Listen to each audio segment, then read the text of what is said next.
Ladies and gentlemen, allow me to begin this video by offering my unsolicited advice to Kenyans. And in case you are a Kenyan, I want you to hear me out.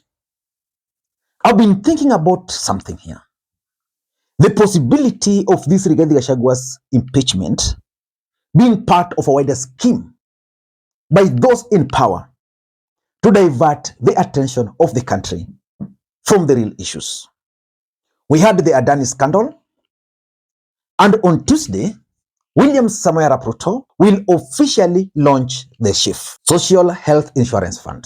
And it is now emerging that William Ruto's allies are going to be the biggest beneficiary of that scheme, because a whopping 104 billion Kenyan shilling has been allocated for system development. Okay, now, again, I would like to state that I sit in the Health Committee. Since the year began, or from the commencement of formulation of the laws to do with what came to be the Social Health Authority, committee members have been trying to find out how and why we are moving from NHIF to Social Health Authority. We have consistently been given ambiguous answers. And out of that, we went on to ask the ministry to give us what we call the procurement, the tender documents for this particular system. And they said they even advertised in newspapers. We asked them for newspaper cuttings. They were unable to produce. We asked them if they've ever done any public participation sittings anywhere in the country.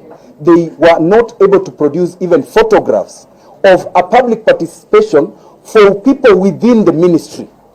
People within the ministry. Nobody gave ideas, nobody gave their opinion. Even professionals from within the ministry never gave their opinion. And as you go further, you realize they are rushing to launch this thing on Tuesday so that this contract can come into effect before Kenyans can actually scrutinize it. We are being forced to pay 2.75% of our earnings into a pool that will be used to pay these Asians that want to take advantage of Kenyans. Did government or the ministry ask young Kenyans, Gen Zs in this country, who came up with ideas of Mpesa, ideas of Fuliza, ideas of Mshwari, to put up a system for this particular, for the ministry or for social health authority, and they were unable? Why did they go out there to single source? We have asked the PS, Mr. Mutai, consistently, and he's not been able to give us answers for this particular for this particular procurement, and why we are even moving from NHIF to Social Health Authority. We try to encourage them to actually reform NHIF and have this department. And I've been wondering, 104 billion Kenya shillings. That's huge amount of money just to develop a system. A system which I'm so sure there are Kenyans who are capable of developing with even less than $1 billion. Safaricom has been roped in. But according to the documents available, Safaricom is not going to be the biggest beneficiary. So which means the name of Safaricom is being used for credibility. So yesterday, members of parliament raised some questions. And that's why I strongly believe that this impeachment of Rigathi Gachagua, because yesterday, these guys were very serious, collecting signatures. Today, if you go to any UDA member of parliament, their official social media pages, you'll see them talking about that impeachment. So I'm certain that someone is keen on diverting the attention of the country to this Rigathi Gachagua's impeachment. But let us not get into that for now. We'll deal with that later. For now, I want us to focus on this Rigathi Gachagua's impeachment, because the die is already cast. And it's just a matter of time. Members of parliament are already collecting signatures. Someone, a member of parliament, is likely to bring it before the house. And it will only require 116 members of parliament for it to be accepted for debate. But of course, for Rigathi Gachagua to be impeached, they will need 233 votes, which is 2/3. I'm not so sure whether they will be able to raise those numbers. But as things stand today, the stakes are just so high. Number one, Mount Kenya members of parliament who are allied to William Ruto, who are also pushing very hard for this impeachment motion, must ensure that that impeachment succeeds in parliament. They must ensure. So that before anybody is tasked with bringing it before the house, the members of parliament from the mountain who are allied to Ruto must ensure that it goes through.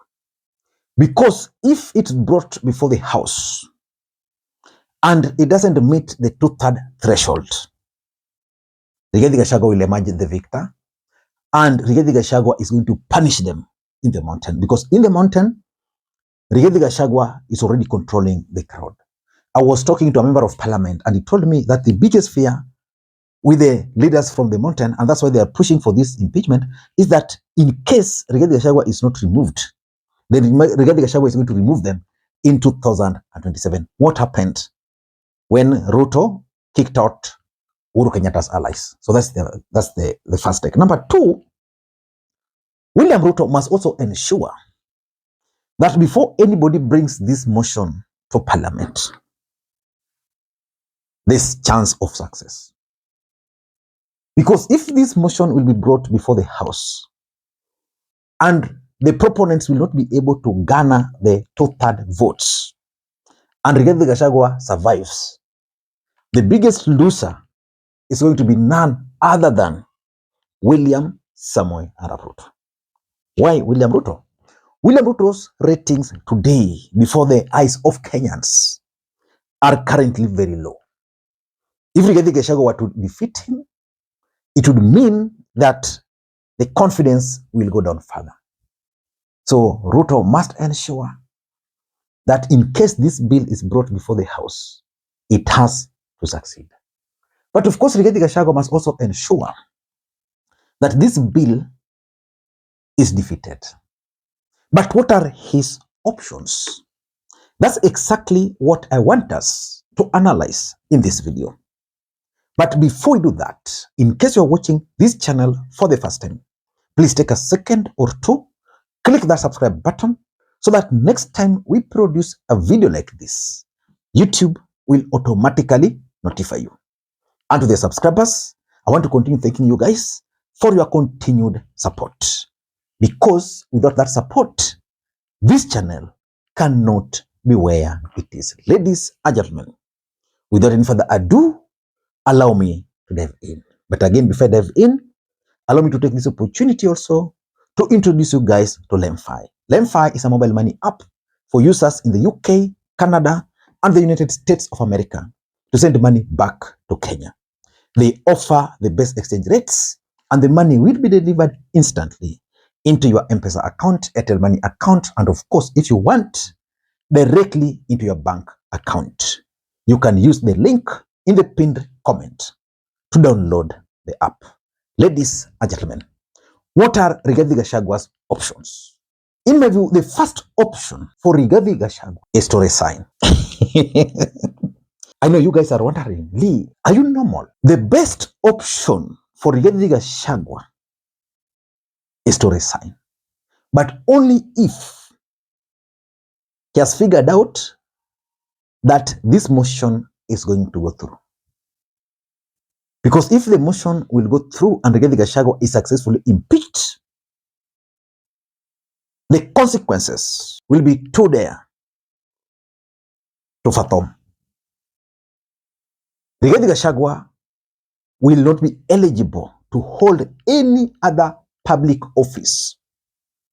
He will not be eligible to contest for any other political office in the Republic of Kenya until I don't know when. So if he resigns before the impeachment, then it will be on record that Rigathi Gachagua was never impeached.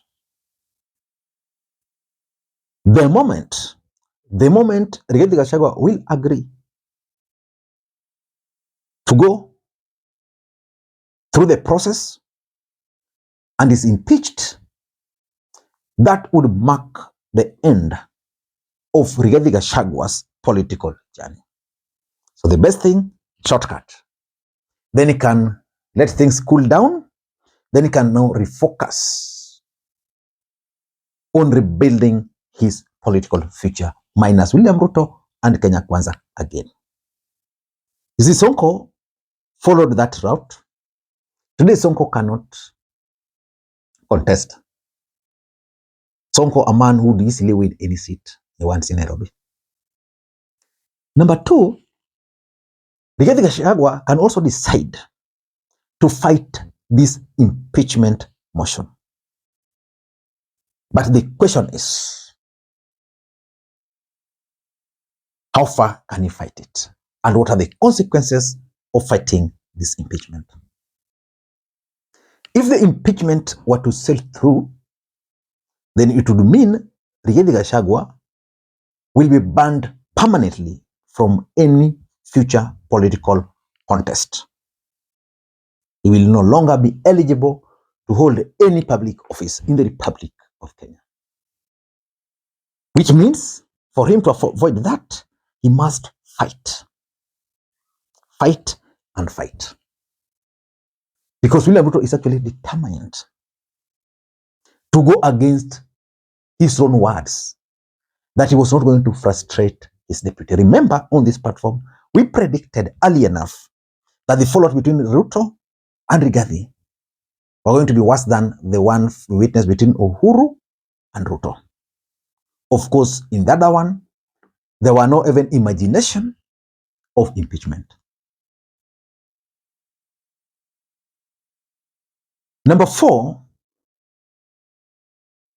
three, which is also possible, because I've always explained to you guys that politics is a game of interest. As long as the interests are converging, then they can negotiate. So Ruto and Rigathi can decide to sit down and then iron out their differences. It is possible. As long as they will know that our interests are still converging. Number four is a court process. Power has gone. And these are some of the things we are seeing. That since Ruto took over, power keeps on fluctuating in this republic. It is part of their wider strategy to justify the need for Adani. The other day you saw Kipchumba Murkomen also talking of stadiums. Let us not get there. But William Ruto can also go to courts the way the former Embu governor Wambora did before. Courts can then save him the way it saved Wambora, or can still throw him under the bus. And lastly, there's also a very important tool called the court of public opinion. Go to the people. Because of William Ruto's popularity coming down because of these scandals, if I were Rigathi Gachagua, I'd go outside there and lepoa Adani. Explain that the reason why I'm being kicked out is because of Adani. Go all over. Talk of so many other things.